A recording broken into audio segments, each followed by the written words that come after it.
group breaks a taboo, this person has the power to hex them and kill them by pointing a bone. Now, this bone killed many, many believers.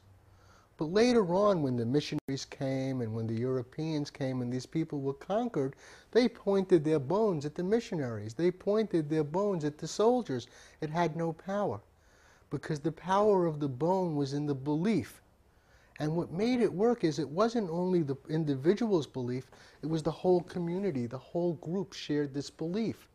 Well, what I noticed when I started going to the different AIDS organizations like GMHC and the People with AIDS Coalition or Body Positive and other groups like that, was if somebody said, you know, I think I'm going to live, everybody in the group said, you're in denial. You're going to die. And so it seemed to me that the reinforcement came from everywhere they turned. The doctors expected them to die. Their loved ones expected them to die. The people in like situations expected them to die. When you test HIV positive, when you are touched, when you get the positive diagnosis, you're supported by everything and everyone around you to be ill and die. The government gives you welfare and free medical care, and you easily get disability and other programs to help you pay your rent and all that sort of thing. Everyone around you and everything conspires to you being ill and dying, and that this is the path for you, and it's almost a sad, noble path that everyone is very willing to help you walk along as long as you stay on that path and play the role of that victim.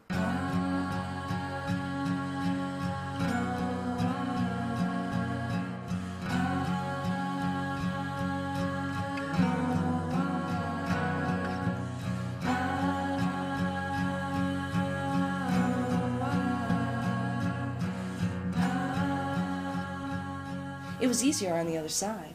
Knowing that you were going to die? It was easier knowing I was going to die. So are you on the other side? Yeah, I'm on the other side. It was easier over there, man. Because it was real euphoric.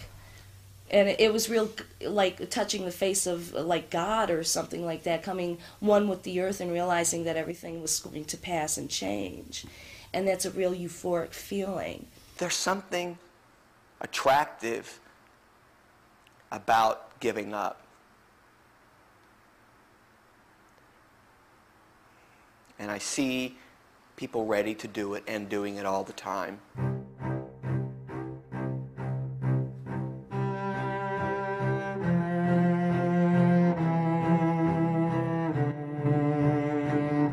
Let's just talk for a moment about testing. What are your thoughts on someone going out and getting a quote-unquote AIDS test? Really, when we say it's an AIDS test, that's a misnomer. It's not a test for AIDS at all.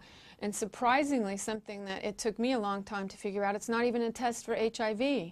The test is for antibodies that are supposed to be antibodies to HIV, but they're not. It's a test for nonspecific antibodies that may or may not have anything to do with HIV. A very heavily referenced review article on the validity of the HIV tests had more or less concluded that they had never been validated.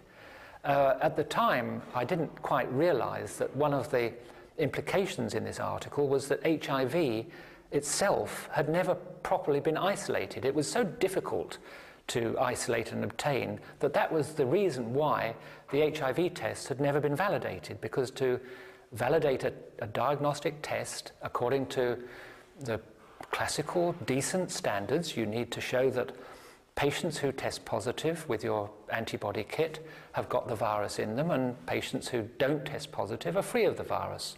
Broadly, that would be how you would establish its validity. And that had never been done, because you can't find this virus in AIDS patients or in HIV positive patients. HIV, first of all, nobody's ever found it in a human being. Think of it. The so-called HIV tests do not detect HIV in a person. They detect your antibodies that react to some proteins that are produced at Abbott Laboratory. They do not find HIV in the person. They find a person's functioning immune system that could react against HIV if it were there. Millions of people take tests that are referred to as HIV tests. However, the idea that there is a laboratory test that can determine whether or not a person is infected with the virus is simply an illusion. The FDA has never approved a test kit that claims to be used for the purpose of diagnosing HIV infection. It is always possible to determine whether someone's infected with HIV. So you're able to just draw blood out of a person that you suspect is HIV positive and find HIV virus in their blood? Yes, even if their HIV RNA is negative, meaning that they don't have any viruses floating in the blood, because the genetic material of the virus, when it's in the virus particle, is in the form of RNA. But even if someone doesn't have any viruses circulating in their blood, they still have cells infected with HIV. When the nucleic acid of the virus is actually in form of DNA and integrated into the host DNA inside the human cells. And by taking human white blood cells and looking for HIV DNA, we can determine whether the person is actually infected with the viral genetic material, even if they don't have any viruses floating around in the blood. Does that make sense?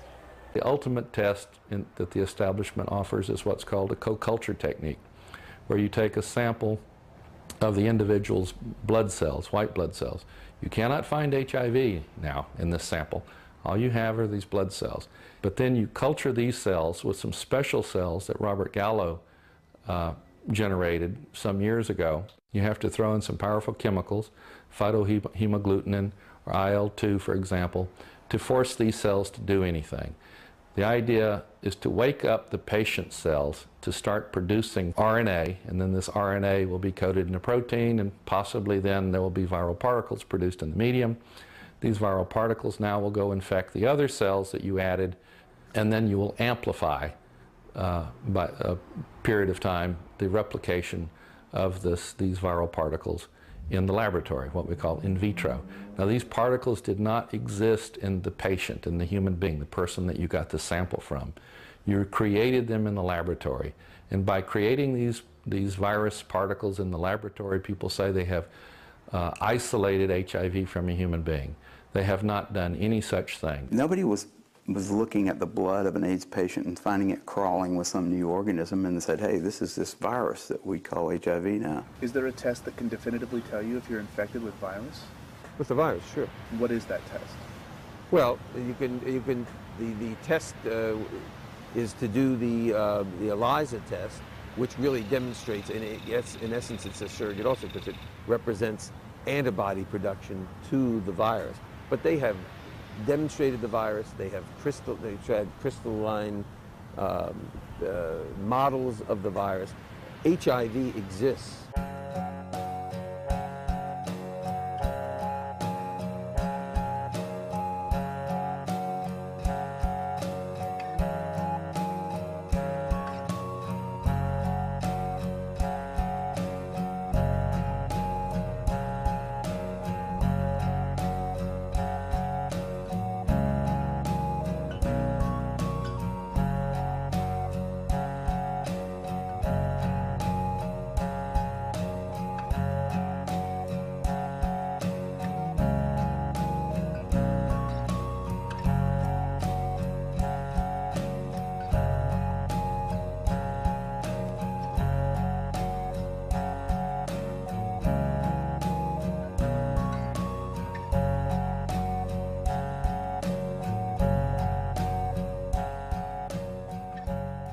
I don't recommend people ever getting tested. The reason is I don't know what the tests mean, and I think no one else knows what the tests mean. I've never seen any evidence that what these tests purport to show, they're actually showing, namely the presence of a virus, the presence of an exogenous virus.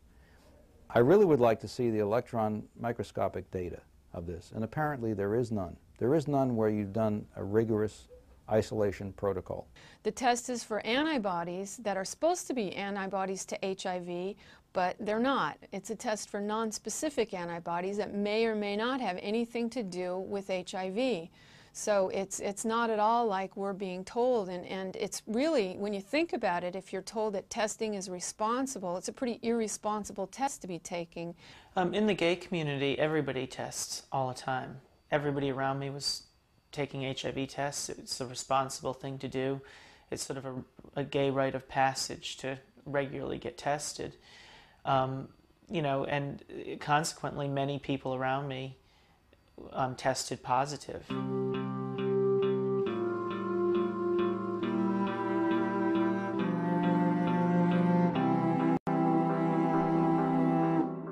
In essence, AIDS is advanced HIV infection as opposed to early HIV infection. AIDS is when you're ill, and HIV infection without AIDS is when you're heading towards being ill but you're not ill. I always assumed that if you had AIDS, as opposed to being just HIV positive, that you were very sick, that you had pneumonia or KS or